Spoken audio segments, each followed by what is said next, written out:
কেমন আছো সবাই? আশা করি সবাই ভালো আছো। আজকে যে বিষয়টা তোমাদেরকে আমি দেখাবো সেটা হচ্ছে ইউজ অফ শুট। আমাদের শুট শুট আমরা কোথায় কোথায় ব্যবহার করতে পারি, শুট কোন কোন ক্ষেত্রে ব্যবহার হয় দেখো, আমি একটু তোমাদেরকে দেখাই।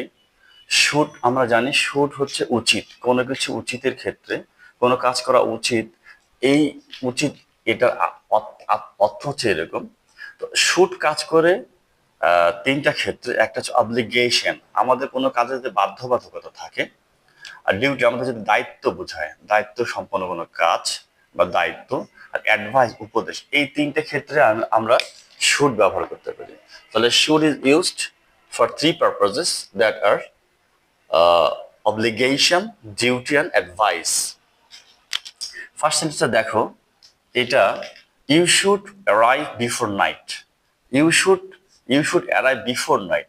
এই যে শুড অ্যারাইভ বিফোর নাইট, এখানে কিন্তু কি বলা হচ্ছে, বাধ্যবাধকতা বলা হয়েছে যে তুমি আসবে কিন্তু রাতের আগেই। সো এখানে কি মিন করছে, অব্লিগেশন, বাধ্যবাধকতা। নাম্বার টু সেন্টেন্সটা আমরা দেখবো, mother order that I should stay at home.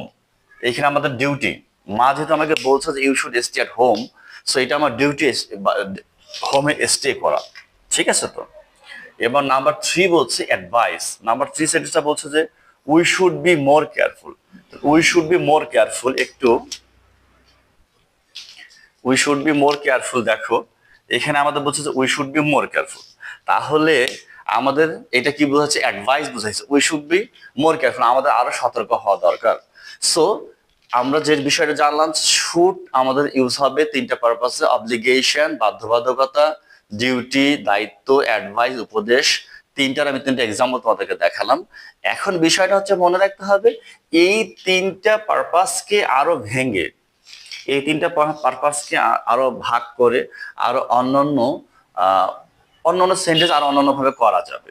Mainly basically আমরা হচ্ছে যে শুটের এই পারপাস গুলো আমরা একটু খেয়াল রাখবো: অব্লিগেশন, বাধ্যবাধকতা; ডিউটি, দায়িত্ব, অ্যাডভাইস। এই জাস্ট তোমাদেরকে এক্সাম্পল দেখাই দিলাম। Thank you, all the best.